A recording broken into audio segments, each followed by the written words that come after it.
The alarm inside our command dome screamed before I even understood what it meant. Every light on the sensor wall turned red at once, and for a moment, nobody spoke. I am Solon Vey, a senior observer of the Athari Accord, and in 300 years of service, I had never seen every warning light activate at the same second. The enemy had broken through a line we all believed was unbreakable. That line was held by humans. I remember laughing about it only 2 days earlier. Not a cruel laugh, just the kind of laugh you give when something feels obvious. The humans, we said, were the newest members of the coalition, barely a few centuries into space travel, still arguing among themselves about how their own homeworld should be governed. My people, the Athari, had been traveling between stars since before human cities had walls. We had calm minds, long lives, and a way of making decisions without panic. Humans, from what I had read, decided things quickly, argued loudly, and somehow still trusted each other enough to fight side by side an hour later. When the coalition formed to face the Skarn Dominion, an empire that had already swallowed 11 worlds without mercy, humans were placed in the assignment nobody worried about, a quiet stretch of border called the Halvan Line. It was far from any major supply route. Command believed the Skarn would never attack there first. It was, in their words, the safest sector on the entire front. I was sent to the Halvan Line not because I expected danger, but because my superiors wanted a report on how the newest species performed under real coalition structure. It was, honestly, a mild assignment. I expected to write a short summary about confused radio discipline and overly emotional soldiers, then return home to more important work. I did not expect to watch history change in front of me. Before I explain what happened, I need you to understand how little respect we had for humans at the start of this war. Our fleet commanders spoke about them the way you might speak about a younger sibling who insists on helping with something dangerous.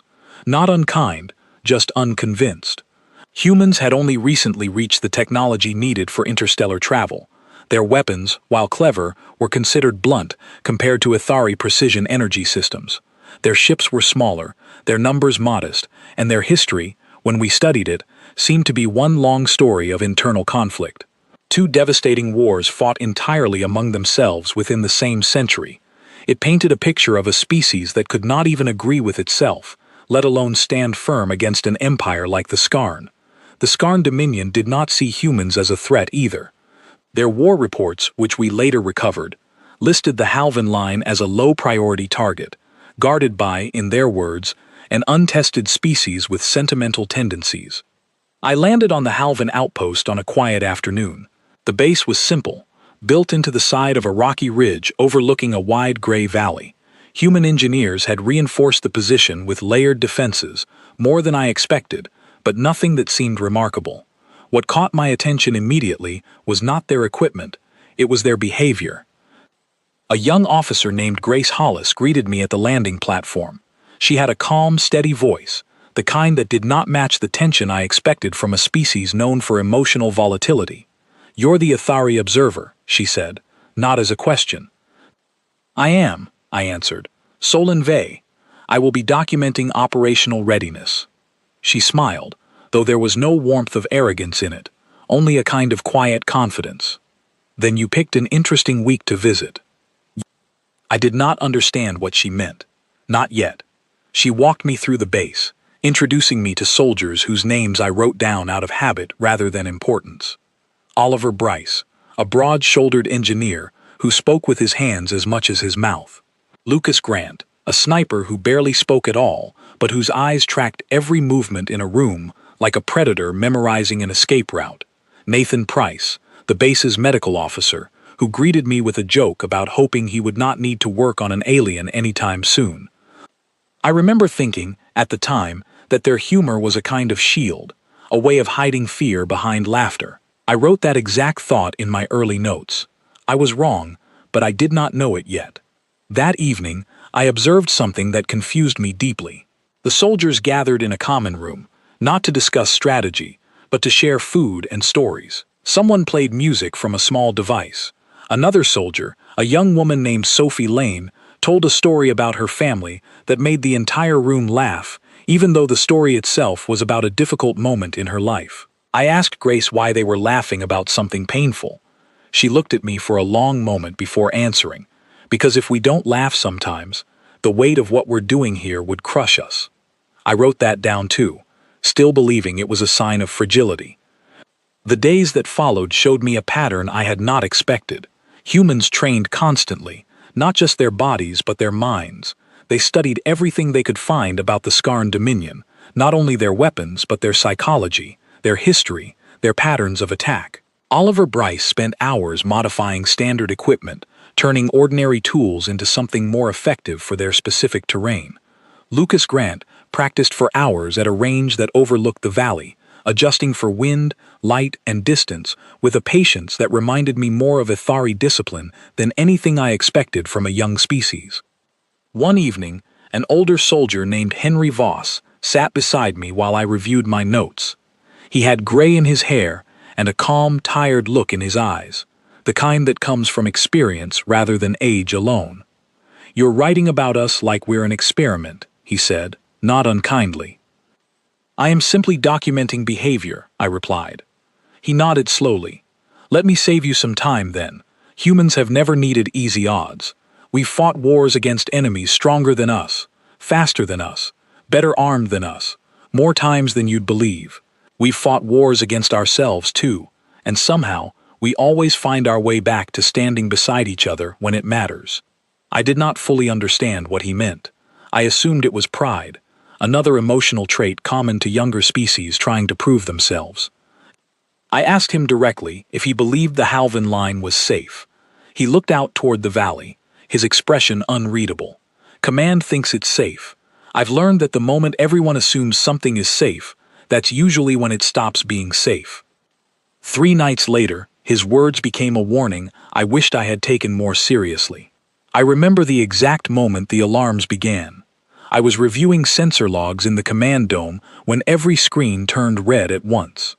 The Skarn Dominion had launched a full assault on the Halvan line, using a route through a dense asteroid field that our long-range sensors had marked as impassable. Their strategy was clear immediately. They wanted to strike the sector believed to be weakest, break through quickly, and use it as a path to flank the rest of the Coalition's forces. They had chosen the humans specifically because they believed humans would be the easiest line to break. Grace Hollis entered the command dome only seconds after the alarms began, already fully focused, her voice steady, despite the chaos lighting up every screen around her. "Command, this is Halvan Base. We have confirmed a large-scale assault approaching from Grid 7, requesting immediate reinforcement and orders." The response from Central Command was slow, hesitant, filled with disbelief. Nobody expected this. Nobody prepared for this. I looked at Grace, expecting to see panic. Instead, I saw something else entirely, a calm, focused determination that seemed to settle over the entire room as more soldiers arrived at their stations. Oliver Bryce moved to the defense controls without needing to be told. Lucas Grant was already heading toward the outer ridge with a small team, moving with purpose rather than fear. Nathan Price began preparing the medical bay, not with panic, but with quiet efficiency. Henry Voss appeared beside me, checking his equipment with steady hands. "You wanted to know if we were ready," he said. "Looks like we're about to find out together." I did not respond. I could not find the right words. Everything I believed about this species, every assumption I had written in my notes, was about to be tested in front of me. Grace turned to the room, her voice carrying clearly despite the noise of alarms and static-filled communications. "Everyone knows their position. We hold this line. Whatever comes through that valley, they do not get past us today." There was no shouting, no panic, just quiet, absolute resolve.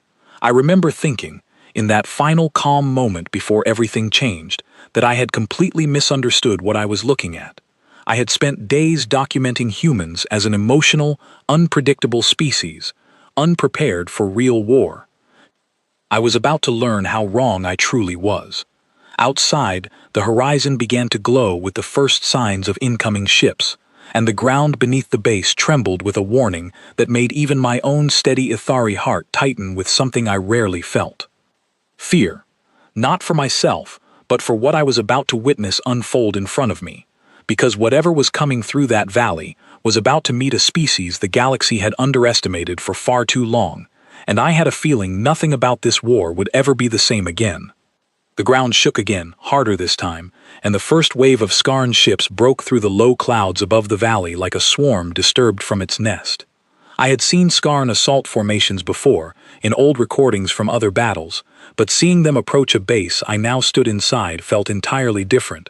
My hands, which rarely shake, were pressed flat against the console in front of me, simply to stop them from trembling. Grace Hollis did not flinch. She stood at the center of the command dome, watching the same screens I was watching, her jaw set with a calm so complete it almost seemed unnatural to me at the time. "Position reports," she said, her voice cutting through the noise around us. One by one, voices answered from different points along the ridge. Lucas Grant confirmed his team had reached the outer rocks, ready to slow the first wave before it reached the base. Oliver Bryce confirmed the defense systems were active, though he added quietly that several of them were improvised, built from parts never meant to work together, yet somehow functioning through sheer stubborn engineering. Henry Voss remained near me, watching the same monitors, his expression unreadable except for a slight tightening around his eyes. "This is going to get difficult," he said, almost to himself. "How difficult?" I asked. He glanced at me. "Difficult enough that you should probably stay inside the dome, unless you want a story you can't finish telling." I did not find that comforting, though I appreciated the honesty. The first true contact came only minutes later. Skarn ground forces descended from transport pods into the valley below, their armored bodies moving in disciplined lines that matched everything I had read about their military doctrine. The Skarn were not a chaotic enemy. They were methodical, patient, and utterly convinced that fear alone could break most opponents before a single shot was fired. I watched through the base's external cameras as the first wave began advancing toward the ridge. Their numbers were significant, more than double what our sensors had originally projected. It became clear very quickly that this was not a probing attack. This was meant to be the first major blow of a larger campaign, and the Skarn command clearly believed the Halvan line would collapse quickly under the pressure. Lucas Grant's voice came through the comm system, steady and quiet. "First line in range, holding position until they cross the marker." I asked Henry what that meant. "They're letting the enemy get close enough that our defenses matter more than their numbers," he explained. "It's not about meeting them head-on, it's about choosing where the fight happens." I found myself, for reasons I still do not fully understand, moving closer to the window that overlooked the valley, watching as the Skarn forces continued their advance, with a discipline that seemed unstoppable. Then the first defensive line activated, and I understood, for the first time, what humans meant when they talked about creativity under pressure. Oliver Bryce's improvised systems triggered in a coordinated sequence, using the terrain itself as a weapon. Sections of the ridge that appeared to be simple rock formations were, in fact, carefully placed charges designed to funnel the Skarn advance into narrower paths, slowing their numbers and forcing them into positions where Lucas Grant's team could target them with precision rather than raw firepower. It was not overwhelming force. It was intelligent, deliberate strategy, built entirely around understanding the enemy's weaknesses rather than matching their strengths. The Skarn advance slowed, visibly confused by the sudden change in terrain. Their formation, once disciplined and confident, began to fracture slightly as officers attempted to adjust to an obstacle they had not planned for. Grace watched the screens carefully, her voice calm as she issued the next set of instructions. "Second position, hold your line, do not advance, let them come to us." I asked her, quietly, why she chose patience over aggression when the enemy clearly outnumbered them. She did not look away from the screens as she answered. "Because the moment we chase them, we lose the advantage of choosing where this fight happens. Patience is not weakness, it's control." I began to understand, slowly, that what I had originally interpreted as emotional unpredictability in humans was something else entirely. It was adaptability, a willingness to change strategy in real time, to combine calm patience with sudden bursts of aggressive action exactly when needed, without hesitation and without unnecessary risk. The battle continued for nearly an hour in this careful, controlled manner, with the Skarn forces slowly being funneled into positions that favored the smaller human force. But then, exactly as Henry had warned me, things became difficult. The Skarn commander, realizing the trap forming around his forces, ordered a second wave to bypass the ridge entirely and attempt to flank the base from the eastern side, a route considered too dangerous and unstable for a large-scale assault. It was reckless but effective, forcing Grace to make an immediate decision. "Eastern defense. Report status," she said. A young voice answered, tense but controlled. It belonged to a soldier named Claire Doyle, stationed at the smaller eastern outpost with a handful of others. "We see them, Commander. They're coming in fast. We don't have the numbers to hold this position long." Grace's expression did not change, but I noticed her hands tighten slightly at her sides. "Hold as long as you can. Reinforcements are coming." She turned immediately to Henry. "Take a team east, now."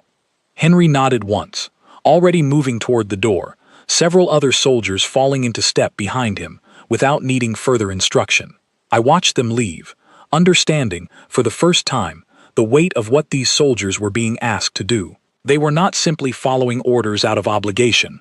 They were moving toward danger because someone else needed them, without hesitation, without complaint.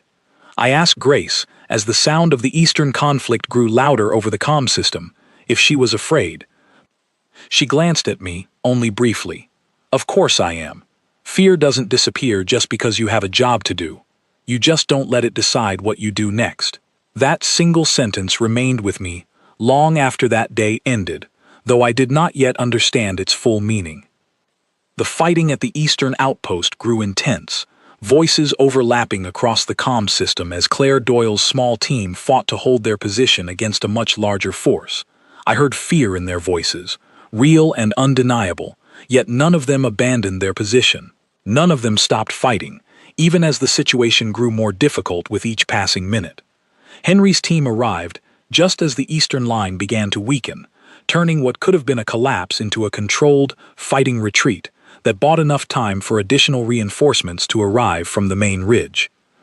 I watched the entire exchange from the command dome, my earlier assumptions about human fragility crumbling with each passing moment. These soldiers were not simply reacting to danger, they were adapting to it, absorbing new information in real time, adjusting their strategy without losing their composure, even as the situation grew increasingly chaotic around them. By the time the eastern position stabilized, the sun had begun to set over the valley, casting long shadows across a battlefield now littered with the remnants of the failed Skarn advance. The first wave had been stopped, though at a cost that was clearly visible on the faces of every soldier who returned to the main base that evening. Grace Hollis stood at the edge of the command dome, watching the darkening sky with an expression that mixed exhaustion with quiet resolve. Henry Voss returned shortly after, his uniform marked with the visible signs of the fighting he had just endured, though his composure remained steady despite everything. "This was only the first wave," he said, his voice low as he addressed the room. "They'll come back stronger." I asked him how he could be so certain. He looked at me, his eyes carrying the weight of experience I still did not fully understand, because that's what we would do. I did not sleep that night, though not because of fear alone. I spent hours reviewing everything I had witnessed, attempting to reconcile it with everything I believed about this species before I arrived. The humans I had documented as emotional and unpredictable had shown patience, discipline, and a willingness to adapt that rivaled even the most experienced Ithari strategists I had studied throughout my career. Yet something about Henry's final words stayed with me long after the base grew quiet. "They'll come back stronger," he had said, and beneath that simple statement, I sensed a deeper truth I was only beginning to grasp. This was not the end of the battle. It was only the beginning, and somewhere in the darkness beyond the valley, the Skarn Dominion was already preparing a response that would test everything I had just witnessed, pushing this small human garrison to limits I could not yet imagine. I did not know it then, but the following day would change my understanding of humanity forever, revealing a side of this species that the rest of the galaxy had never truly seen. The second attack did not wait for dawn. I was still awake, sitting in the corner of the command dome reviewing sensor logs, when the eastern proximity alarms triggered again, followed almost immediately by a second alert from the northern ridge. This time, the numbers appearing on the screen were nearly triple what we had faced only hours earlier. Grace Hollis was already at her station before I fully processed what was happening, her voice sharp and clear despite the late hour. All positions, report readiness. The responses came quickly, though the tension in every voice was impossible to ignore.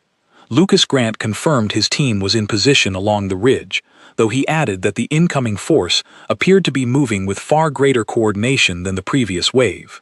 Oliver Bryce warned that several of the improvised defenses from the first attack had already been damaged and would need immediate repairs they did not have time to complete. Henry Voss appeared beside Grace, his expression grim as he studied the incoming numbers. "They studied us," he said quietly. "They're adjusting to what we did last time." I asked him what that meant for the base's chances. He did not answer immediately, his eyes fixed on the screen. "It means this fight is going to be much harder than the last one." The Skarn Dominion's second wave arrived with a coordinated assault far more sophisticated than their first attempt. Instead of a single advance through the valley, their forces split into 3 separate groups, attacking the ridge, the eastern outpost, and most unexpectedly, launching a direct aerial assault against the main base itself. I watched the sky fill with descending Skarn transport pods, their armored soldiers dropping directly toward the base's central courtyard in a maneuver clearly designed to overwhelm the defenders from multiple directions at once. Grace's voice remained steady despite the chaos unfolding around her. "All units, this is not a retreat scenario. We hold every position. Nathan, prepare the medical bay for heavy casualties." Nathan Price's voice returned immediately, calm despite the obvious tension beneath it. "Already prepped, Commander, ready when you need us." The fighting that followed remains, even now, difficult for me to fully describe. I have studied warfare across dozens of species throughout my career, yet nothing prepared me for what I witnessed that night. The Skarn assault was relentless, wave after wave pressing against every point of the base's defenses, testing weaknesses with a patience that suggested their commanders were determined to break this position no matter the cost. And yet, through all of it, the human defenders did not break.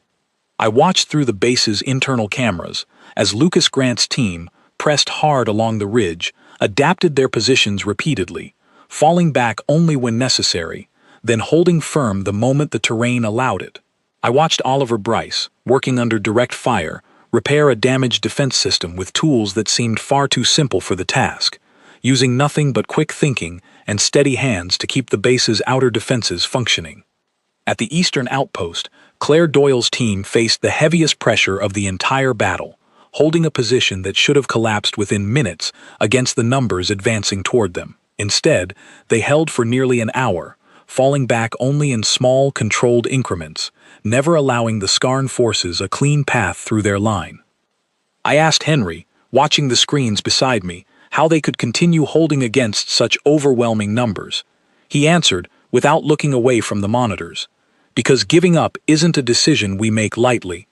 We've learned over a very long history that surviving something terrible usually depends on refusing to stop, even when stopping would be easier." I did not fully understand the depth of that statement yet, though I would soon begin to. The turning point of that long night came when the Skarn aerial assault reached the base's central courtyard. Dozens of armored soldiers descended directly into the heart of the human position, clearly intending to break the base's command structure by striking at its center rather than continuing to press against its outer defenses. Grace Hollis did not hesitate. "Command staff, defensive positions now," she ordered, already moving toward the courtyard herself despite the danger, several soldiers falling into formation around her without needing further instruction. I remained in the dome, watching through the cameras as the fighting spilled directly into the base's central area, a chaotic, desperate struggle that tested every ounce of training and discipline the human defenders possessed. It was during this fighting that I witnessed something that changed my understanding of humanity permanently. A young soldier named George Pratt, part of the courtyard defense team, was struck during the fighting and fell, clearly unable to continue without immediate assistance. Under normal circumstances, in the militaries of many other species I had studied, a soldier in his position would have been left behind temporarily, prioritizing the larger battle over an individual life. Instead, without hesitation, another soldier, Ethan Cole, broke from his position to reach George, shielding him while calling for immediate medical support. Nathan Price arrived moments later, moving through active fighting without apparent concern for his own safety, focused entirely on reaching his fellow soldier. I asked Henry, once the immediate danger had passed, why humans risk so much for a single individual during a battle where every soldier was needed. His answer was simple, though it carried a weight I had not expected. Because no one gets left behind. That's not a rule someone wrote down. It's just who we are. That single moment, more than anything else I witnessed that night, began to change my understanding of this species entirely.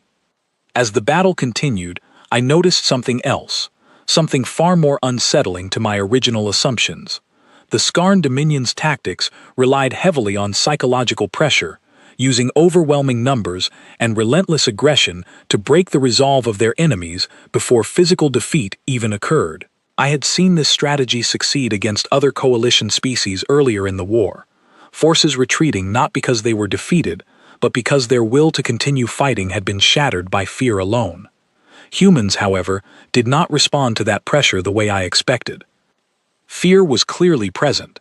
I could see it in their movements, hear it in the tension of their voices over the comm system. Yet instead of breaking their resolve, that fear seemed to sharpen their focus, pushing them toward greater coordination rather than panic. Grace Hollis, fighting alongside her soldiers in the courtyard, called out clear, steady instructions even as the fighting grew more intense around her. Hold your formation. Watch your flank. We push them back together, not alone. I began to understand, slowly, that humanity's relationship with fear was fundamentally different from what I had assumed. Fear, for humans, was not something to be eliminated or ignored. It was something to be used, channeled into focus and determination rather than allowed to become paralysis. By the time the sun began to rise over the valley, the Skarn assault had finally begun to retreat, their forces withdrawing after suffering losses far greater than their commanders had likely anticipated. The human defenders, exhausted and clearly marked by the difficulty of the night's fighting, remained in position until the final enemy transport disappeared beyond the ridge. Grace Hollis stood in the courtyard, surveying the aftermath with an expression that mixed relief with quiet grief for those who had been lost during the fighting. Henry Voss moved among the soldiers, checking on each one personally, his presence offering a steady reassurance that seemed to matter deeply to those around him.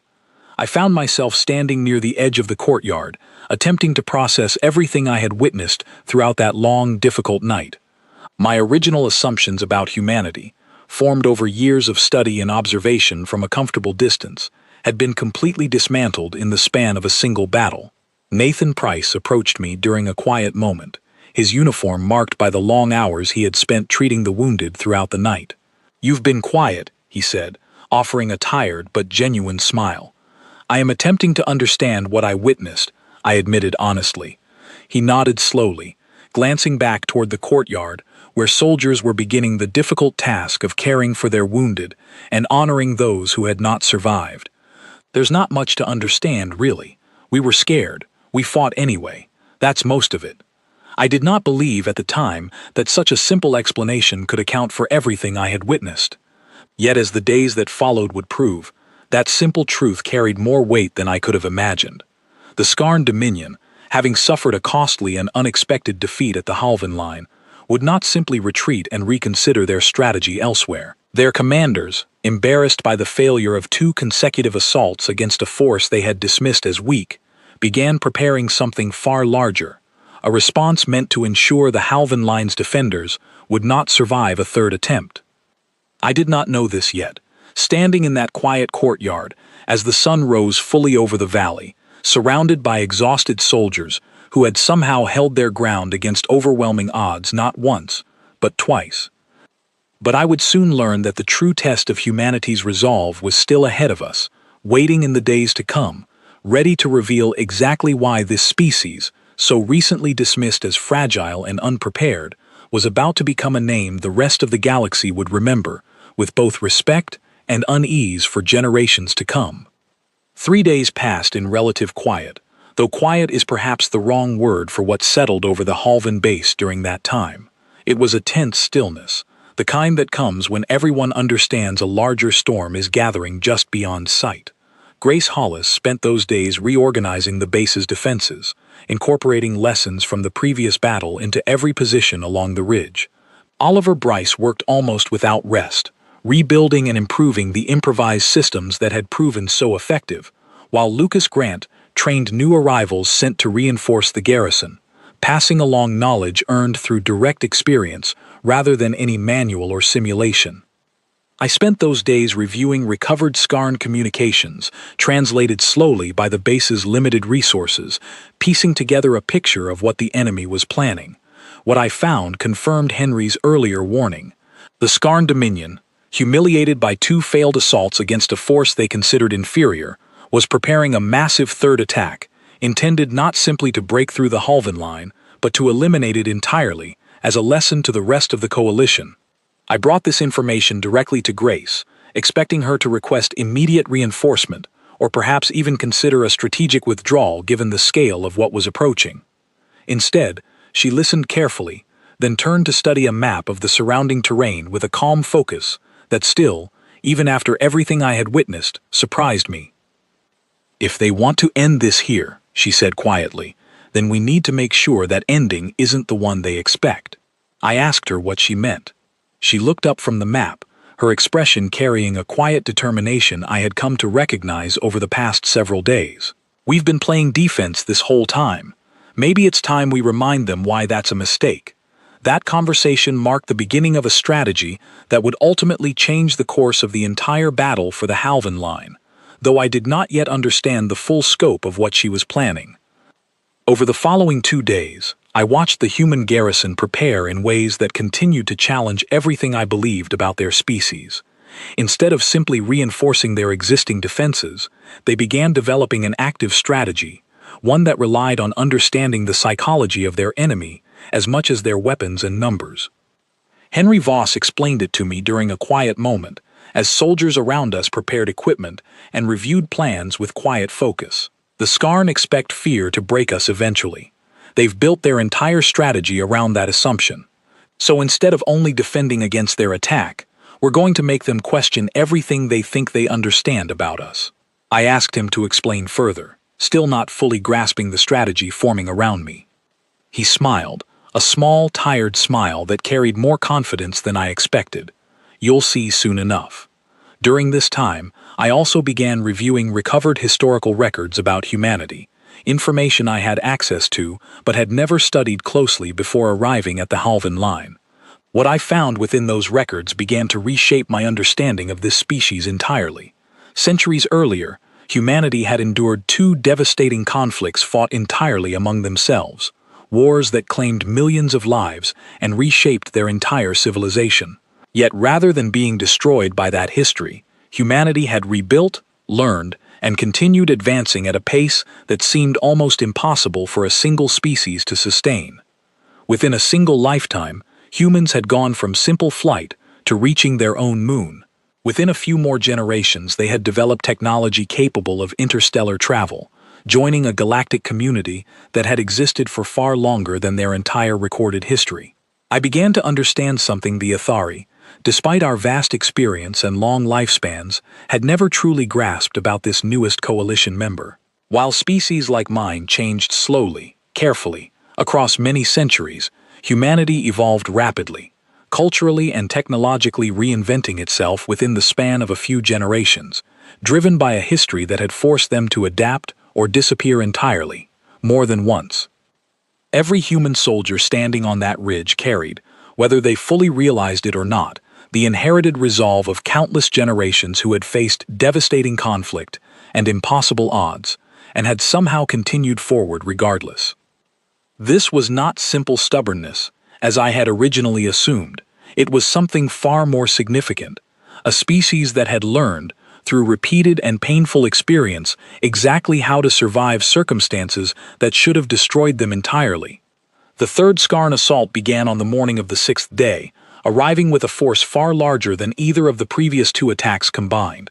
Their commanders, clearly determined to end any further resistance from the Halvan line, committed the majority of their available forces to a single, overwhelming attack meant to crush the human defenders completely.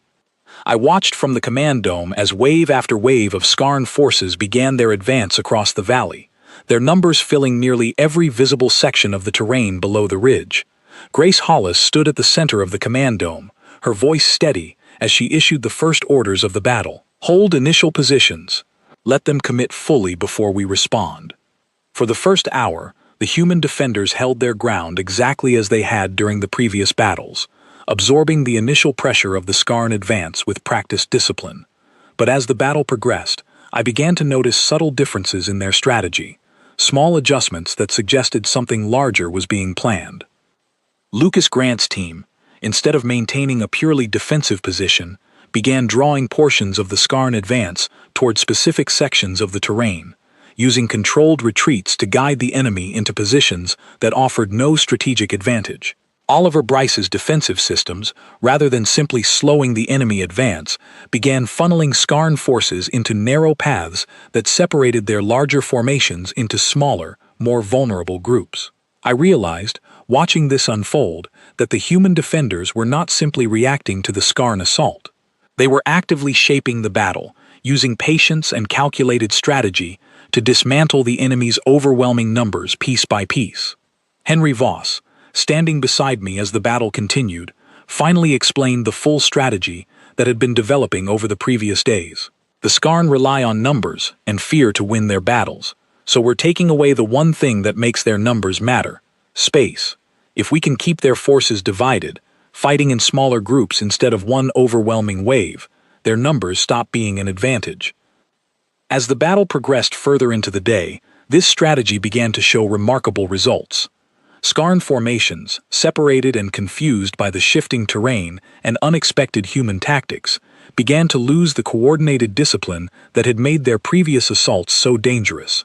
Communication between their separated units grew increasingly chaotic, and their advance, once a single overwhelming force, fractured into smaller, disorganized groups, struggling to maintain any clear strategic purpose.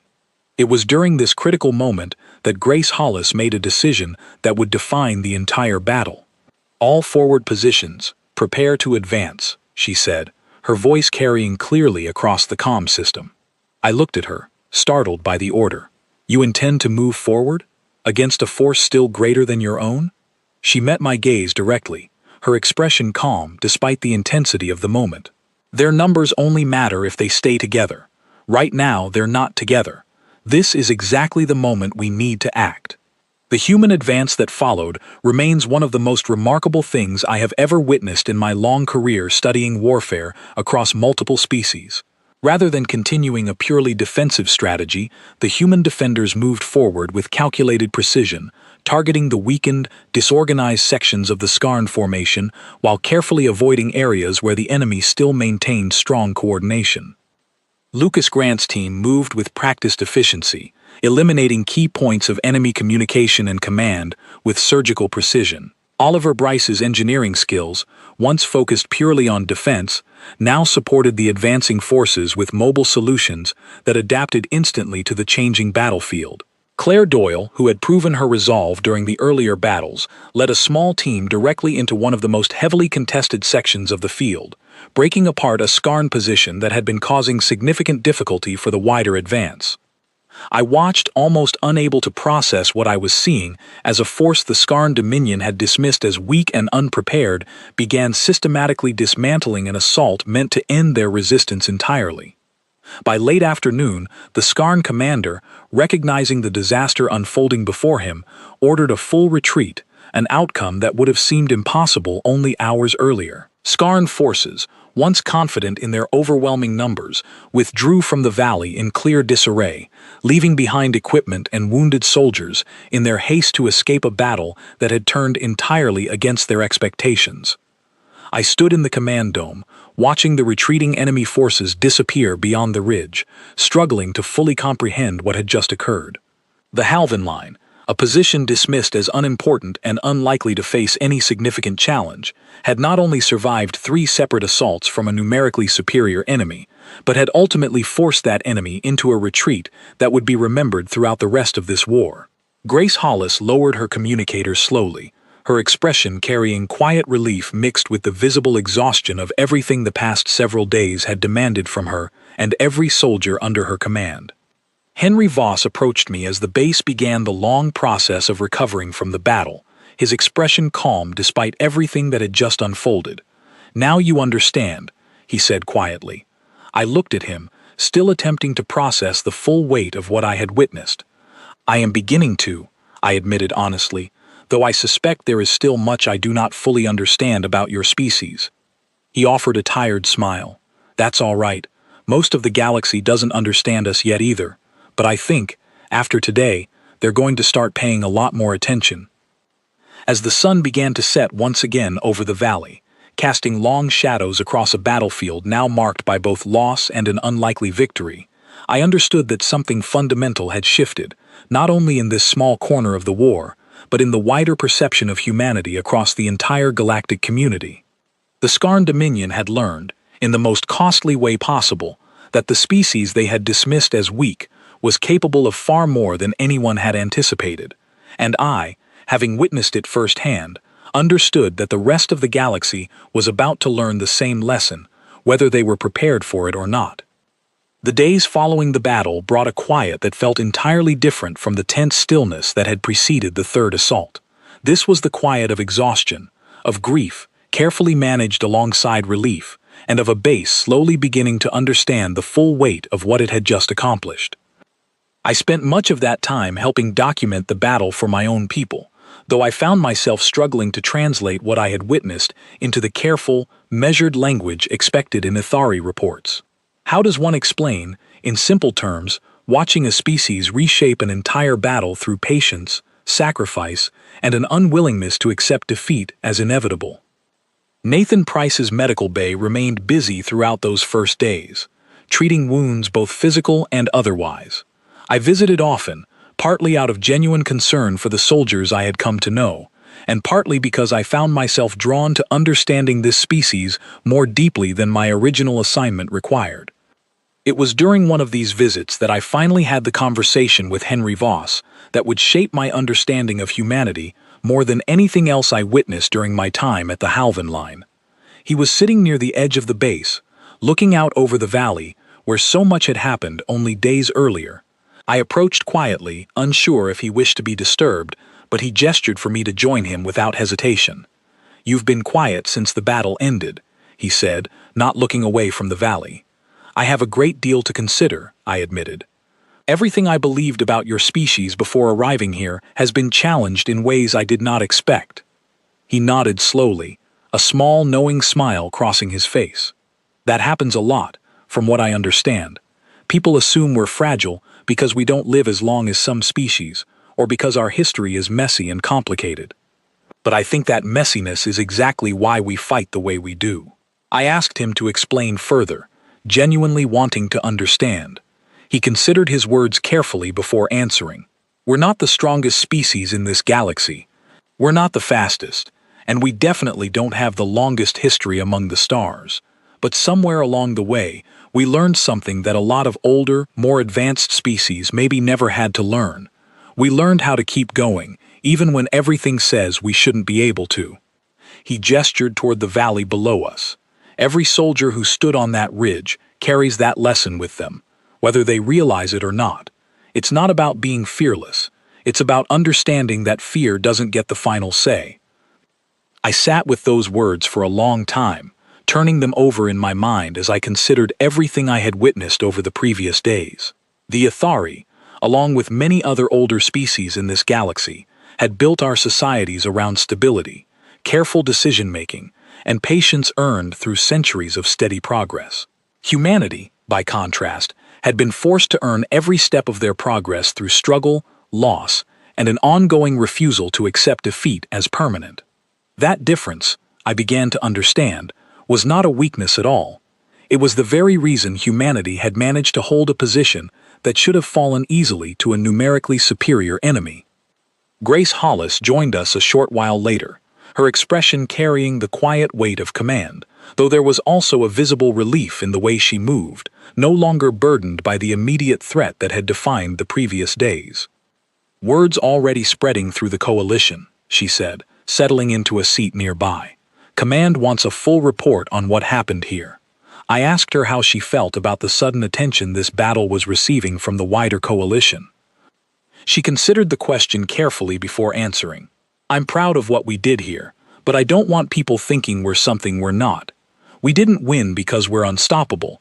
We won because we refused to stop, and because we trusted each other enough to keep fighting even when things looked impossible."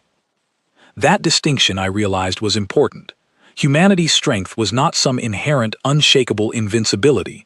It was a deeply ingrained resolve, built through generations of hardship, combined with an extraordinary trust between individuals that allowed them to face impossible odds together rather than alone.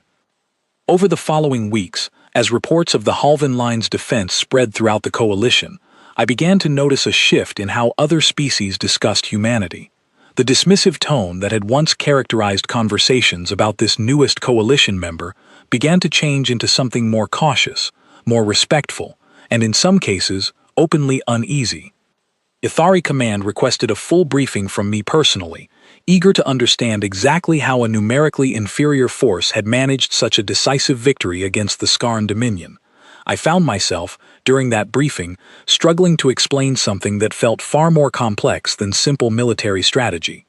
I explained the tactical decisions, the careful use of terrain, the psychological understanding of the enemy's weaknesses, but I also found myself explaining something less tangible, something that seemed to surprise many of the older, more experienced commanders listening to my report. I explained that humanity's true strength was not their weapons or technology, but their resolve, an unwillingness to accept defeat that had been shaped by countless generations of hardship and survival. I explained that this resolve was not simple stubbornness, but a deeply ingrained trust between individuals, a willingness to risk everything for each other that created a level of coordination and determination difficult for other species to match. One of the senior commanders, clearly skeptical, asked me directly if I believed humanity represented a genuine threat to established coalition powers, or simply a useful ally against a common enemy. I considered the question carefully before answering.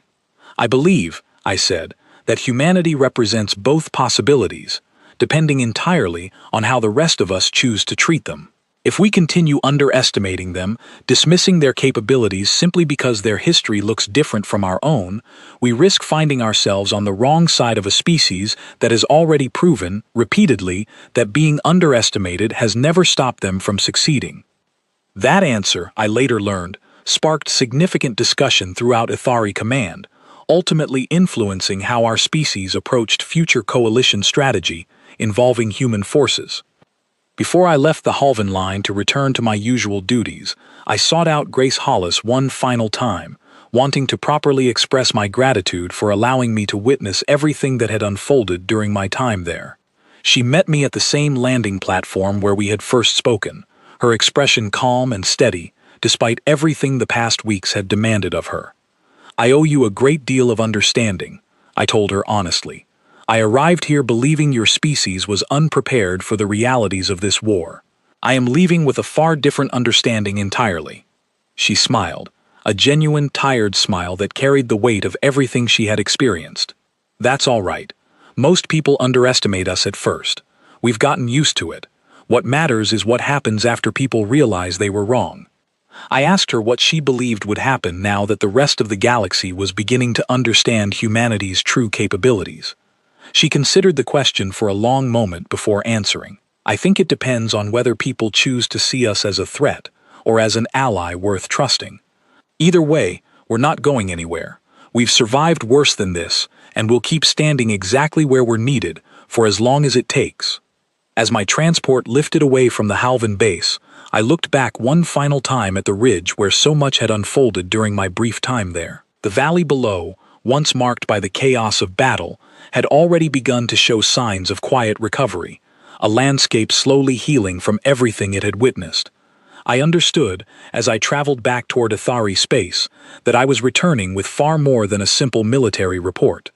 I was returning with a fundamental shift in my understanding of an entire species, one that the rest of the galaxy had spent far too long dismissing without truly understanding. Humanity was not simply another coalition member, fighting alongside older, more experienced species out of necessity. They were a species shaped by an extraordinary history of hardship and resilience, carrying forward an unbreakable resolve that had allowed them to survive circumstances that would have destroyed many other civilizations entirely.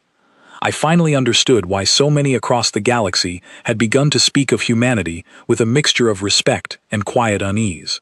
It was not because of their weapons, their technology, or their numbers, all of which remained modest compared to older, more established powers throughout known space. It was because of something far more difficult to measure and far more dangerous to underestimate. A resolve passed down through countless generations, forged through hardship humanity had somehow always managed to survive, and carried forward by every single soldier willing to stand exactly where they were needed, no matter the cost, no matter the odds, for as long as it took to see the fight through to its end. That, I finally understood, was the true reason the galaxy had learned to fear them. Not because humanity sought conflict or reveled in violence, but because they had proven, time and again, throughout their long and difficult history, that they simply did not know how to stop, even when every reasonable expectation said they should have already fallen. And in a galaxy filled with older, more powerful civilizations who had never truly been tested the way humanity had, that single, quiet truth was more powerful than any weapon or fleet could ever hope to be.